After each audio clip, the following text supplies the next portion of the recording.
Okay, welcome to the channel. I am the Bad Blacksmith, and it's another beautiful day in Colorado. I want to report on my cutoff, my hot cutoff tool, my hardy tool. It's not quite, it didn't quite get hardened. I did get some files in the mail. But I've got this one from Oleo Farm Acres. I'll have to get that name right. They're a local company out of Littleton here, and they're just fantastic. They do Farrier supplies, so they've got all kinds of hammers and tools and files and just all kinds of great stuff, and really fantastic people. I went out there today and I bought a brand new hammer. So we'll have to do an unboxing for that at some point, because it didn't come in a box, but we'll have to do that for, practice. I did get files in the mail, but I bought this file while I was there because I had this with me today and I wanted to make sure. But I'm also super excited that I got some actual tongs. Yesterday I dropped the hot metal a couple of times. On my other hammer I burnt the plastic handle because the tongs wouldn't support the cutoff, and it was flopping all over the place, and it was a mess. I wish I'd had that footage, because it would have been awesome to watch. But as you can see, this is not hard at all. It's digging in, and I think it's because I didn't get it hot enough. So what I want to do, on my way home today, like I said, I stopped and I bought some oil. The interwebs said get canola oil or peanut oil. I think it was peanut oil. Anyways, peanut oil is expensive, and somewhere somebody's allergic to peanuts, so I can't use it. So I bought the canola oil, mostly because it's cheaper, and a 1 gallon Tupperware bucket thing that I'm going to use. I hope it doesn't melt. It should be microwave safe, which means I should be able to put molten steel inside it without destroying it, right? We'll see. Anyways, I'm going to put this in the hardy hole. I'm going to go grab a piece of piece of rebar. I'm going to heat it up, and I'm going to cut it with this and see what that's like. I want to see if it actually cuts and if the edge deforms at all. And how that works. If I see deformation in the edge, I'm going to go ahead and quench it. Well, actually, I'm just going to quench it anyways, whether it does work or not, because I want to practice doing that. But today, I'm going to get this considerably hotter than it was yesterday when I quenched it. So I'm also going to do a time lapse of me doing all of the stuff. And then I'll give you an update on what it's like, and then I'll do the quench part. All right, so cue the time lapse and cue the music.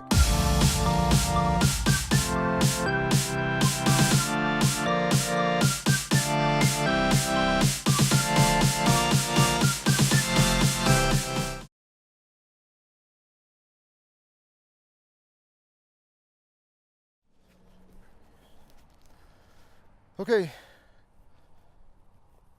I was going to use some rebar for this cutoff tool test, but I decided to use that original piece of square bar, round bar stock, square, that I made the leaf from in my first art episode. So I initially just cut off a small piece, the very end of it. I just cut it off, and on the hardy hole, I had it faced this direction. I was cutting it like this, which meant I was trying to do this and bang it, and it was just a mess. It wasn't working out. So I remembered that it's square and you can actually turn it. So I turned it this way, and I held the bar against it like this and banged out. So I just decided to, since I was doing time lapse, I decided to go ahead and Just do a quick taper. That metal's still pretty hot. So I did a quick taper and then cut the taper end off with the hot cut tool there. And I mean, I see a little bit of edge damage on here. I think what I saw mostly is that I need to reprofile this to be a bit steeper rather than rounded the way that it is. That was making spreading the metal out too much, and I think it should probably dig more straight up and down inside it rather than cut and spread it out at the same time. So that was that. The new hammer is pretty fantastic. It's got some kind of coating on it that was burning off. That was pretty cool. And the tongs, what can I say? I don't know how to use them. I was trying to twist them and do that and then hold the hammer and turn them in my hand because my hand doesn't know how to turn further than that. So maybe I just need to get robotic hands that I can just spin all the way around without taking them off or letting go. I don't know. All right, so next up, I'm going to harden this. I'm going to go grab the oil to get it ready. I'm going to fire up the forge and get this in here. And this time it is going to be red hot. And we'll see what happens. Maybe I'll set this whole backyard on fire. I don't know. We'll see. Time to light the forge and get this sucker in there.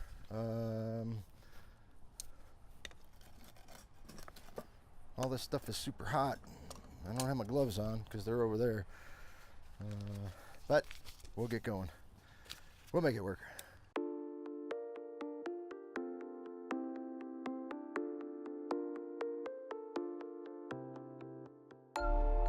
All right, forge is going. I'm gonna grab my gloves and, well, I guess I don't need to do that. I can just do this.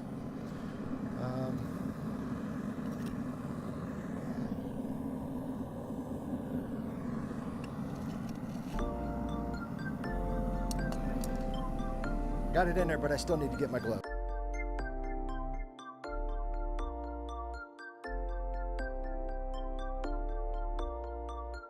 Okay, here's my container. It's made by a company that sounds similar to Blubberfade. Got this fancy top on it. I don't know if this is going to work. I may set the whole backyard on fire and set myself on fire, in which case it'll make it difficult to load this video up, but I'll do it anyways, and that way you can see me catch on fire. So my plan is I'm going to use this wheelbarrow so that if something does go wrong, I can just roll this away, and it's made of metal, so just let it burn itself out. I'll go find a blanket or something to put on it. From what I understand, if you spray an oil fire with water, it makes it go out extra fast, so I'll get a hose and spray it that way if that's what it needs.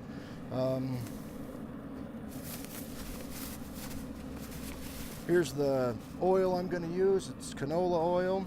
I'm not going to fill the whole thing up, but I do want to get enough in here so that I can quench the piece, but I don't want to quench it so much that it overflows. And I'm going to try to keep it from catching on fire at the same time, because I mean, you watch Forged in Fire, and they're like, quench, ooh, look at the big sparky ball of flame I made for the TV, but I don't think that's safe, especially since this is the first time I'm doing anything with oil, so I won't do that.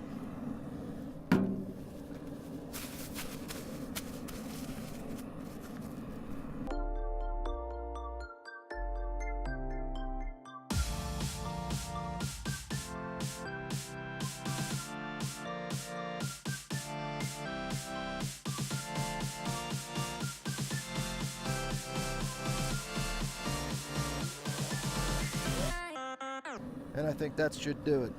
I mean, somebody's gallon is smaller than the other.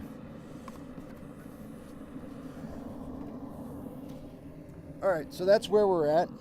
I think that should be enough. I should be able to dunk it and submerge it in the oil and swish it around a little bit without it overflowing. There should be enough space in there to do that. So I got really nothing else to talk about until this thing gets hot. So I guess I'll come back and let you know what's going on when it's ready. I'm not going to stop it, so we're going to have to edit this out.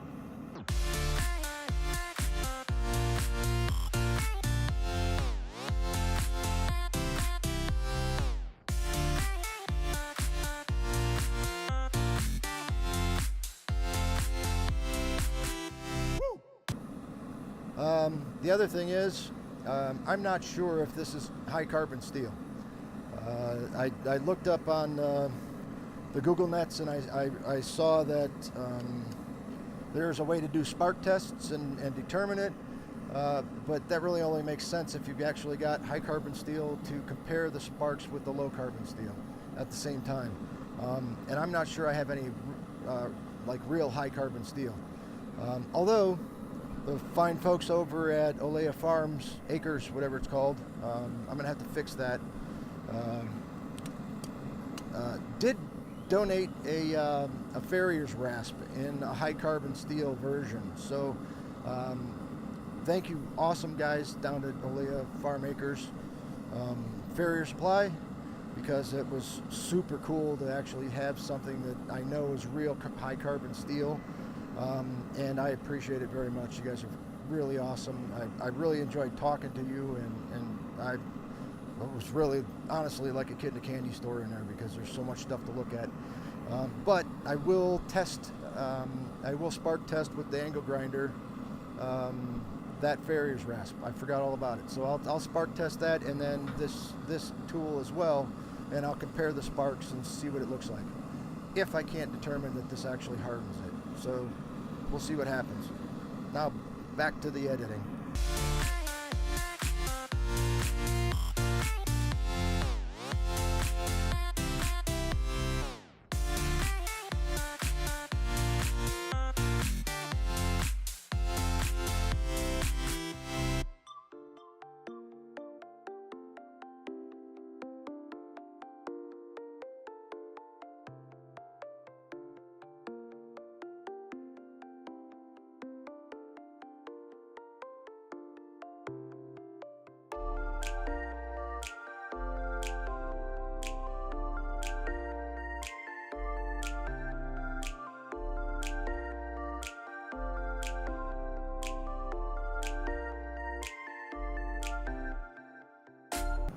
So I'm going to put my welding gloves on in case it catches on fire. Here's a question that maybe some of you actual blacksmiths can answer. Although, I mean, to be honest, there are no blacksmiths watching my channel yet or any of my videos, so we'll just pretend that there are. So, hey blacksmiths, can you make the metal too hot before you actually quench it? Or how do you know? I mean, I know you put a magnet on it, but I put a magnet on it yesterday and it wasn't even anywhere near as hot as it is now. And the magnet didn't stick. So what's a better way or a more reliable way of doing this? There you go, blacksmiths, there's your question. All right, I think we're ready.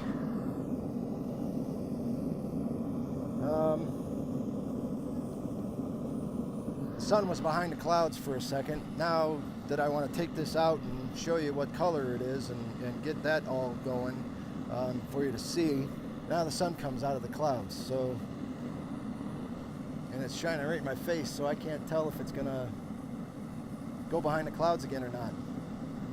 All right, well, here you go. Here it is, and here we go in the quench. Wish me luck.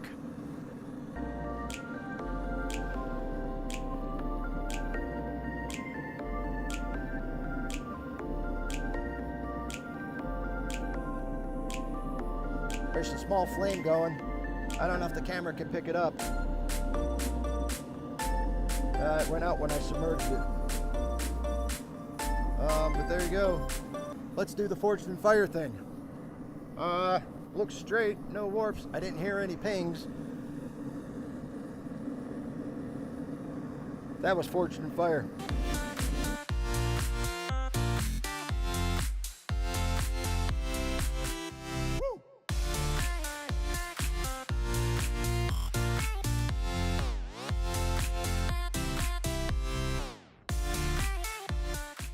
Well, the good news is it doesn't look like the container is leaking anywhere. There is some oil on the thing from when I took it out and it dripped.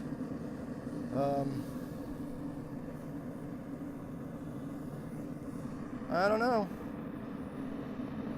Looks okay. Let's find that. Let's find the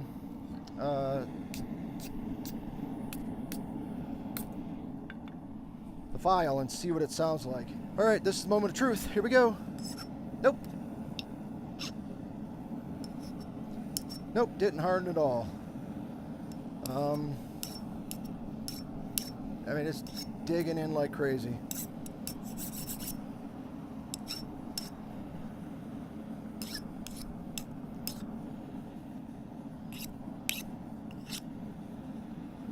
Well, good news.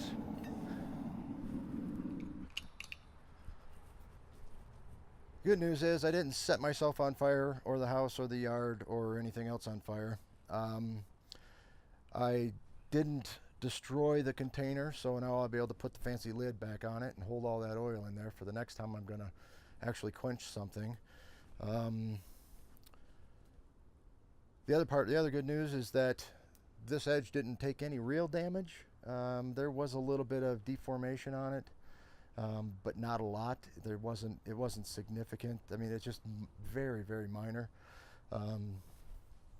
So that's a good thing. So that's all the good news. Bad news is I don't think this is high carbon steel or any kind of carbon steel at all. I think it's just regular tool. I don't know what tool steel is, but I keep hearing people say tool steel, so maybe this is tool steel. But it's not hard. It isn't hardening, and I let the temperature get up significantly. I don't know if you were able to see it because of the stupid sun, but it was red hot. It was glowing. I don't know if it was critical where the magnet wouldn't stick. Like I said, I don't know that stuff yet. But there you go.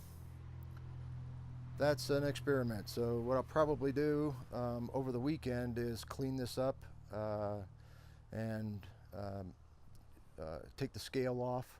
Remember, it's not slag, it's scale. So I'll take the scale off and I'll reform this edge with the angle grinder. And maybe this weekend I'll actually buy I'll get a vise, not the prostitute kind.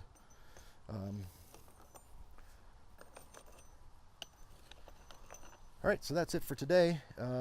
I'll see you inside when I edit. All right, see ya.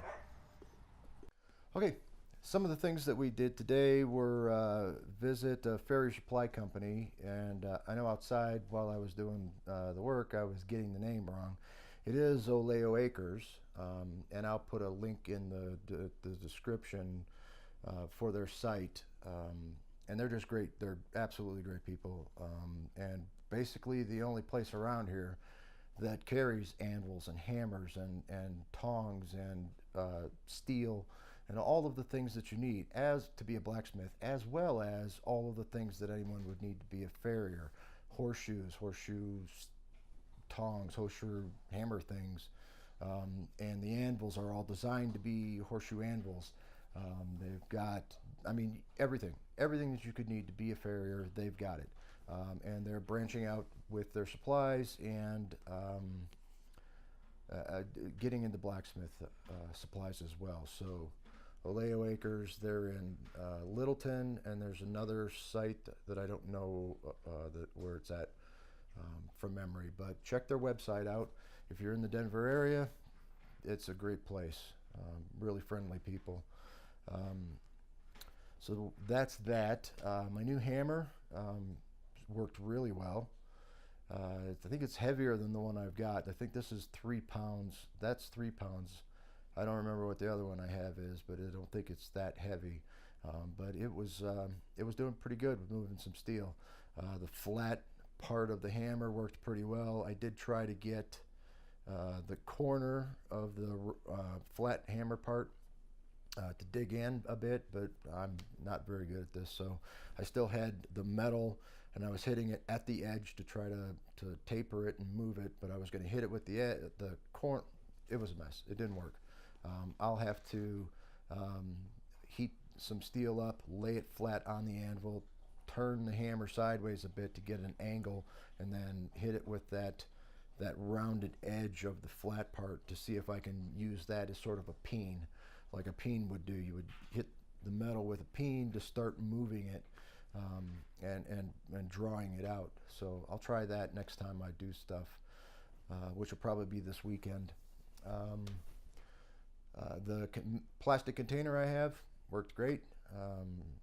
Somebody doesn't know what a gallon looks like because there was only a little bit left of the oil, which was in a gallon container, and the flubber fade whatever container still had this much left before it hit the top. That said, and it says on the sticker that it holds a gallon as well. So maybe it did mean it holds a gallon plus a little extra, like like getting 13 donuts and someone calling it a dozen. Baker's dozen. The hot cut tool didn't harden. I don't know how hot it actually got, but when I stuck it in the oil, it didn't work. I don't know what that means. I don't know if I did it wrong. I don't know if I got if I didn't get it hot enough. I honestly I don't know. Was the oil not deep enough? Was it too cold? Was it not? I don't know. But I'll keep digging away at it and trying. I did only have one burner on in the forge, so maybe it didn't get hot enough. When I was looking at it, there was no getting hotter. It was the same color and radiant temperature as the inside of the forge was. And without a way to measure that, I don't really know what it was. So there's that. As soon as I put the file on it, I knew right away. I mean, it just dug right into the edge there, and it didn't skate like you see, like you see it skating. It didn't have a nice high-pitched sound when it was going over. It was just digging in. And you watch Forged in Fire, and they put it in there, they quench it, it gets hard. You don't see them getting the scale off the edge before they hit it with a file and know that it's hard. So it's not the scale, because I was digging into the scale when I looked at the bottom of the file. It was black from the scale that was being pulled up, that it was pulling off the edge. So I mean, since it didn't get any damage cutting that other piece of steel, I'm not going to bother with it. It's not hardenable steel as far as I can tell. That's twice I've done it. Obviously, the first time I did it in water and it didn't get hot enough. I don't think it was anywhere near hot enough when I did it, although the magnet didn't stick. So I'll use science guys to try to explain that for me if you would. And that's it. Today was a really good day. My camera didn't shut down. I haven't lost any footage yet. Of course, if you don't see this, you'll never know I didn't lose it because I lost it, and I'll just have to make another stupid video where I explain all the fun stuff I did without being able to show you any of the fun stuff I did. But I had a good time today. This was a really good day. Going to the Farrier supply store was really like being in a candy store, man. There was just, I wanted to buy everything. I wanted to buy all of the stuff. Going to the grocery store and finding the oil, getting the container for it, using the cutoff tool without damaging it, because it's not hardenable steel, but it's still hard enough to cut steel. I don't know how that works, but it worked and it didn't get destroyed, so why not? And then quenching for the very first time in oil. I don't know if the camera picked it up, but there was some fire because I didn't have the tongs all the way in the oil, and there was some of the metal, the back part of the metal was sticking out. So I don't know. Still was fun. Still had a good time. And yeah, I enjoyed it. So if you like the content, keep coming back. I'll keep putting videos up. I'll keep doing, I'll keep demonstrating everything that I learn as I go, because that's, why not? It's a good time, and I'm having a fun time doing it. I'm enjoying myself with this. So if you like what you see, subscribe. Remember, the bell rings at Google every time someone subscribes. So here's how it works, all right? This is Amway's subscription method, okay? You subscribe, and then all you have to do is get 2 friends to subscribe. Once those 2 friends subscribe, all you have to do is get them to get 2 friends to subscribe. Now you can see how that can go out, because they get 2 friends, and they get 2 friends, and they get 2 friends. And then we're all making the bell ring, right? Shut up, Google. The bell's ringing. Anyways, I'll see you guys next time, and thanks again. Subscribe.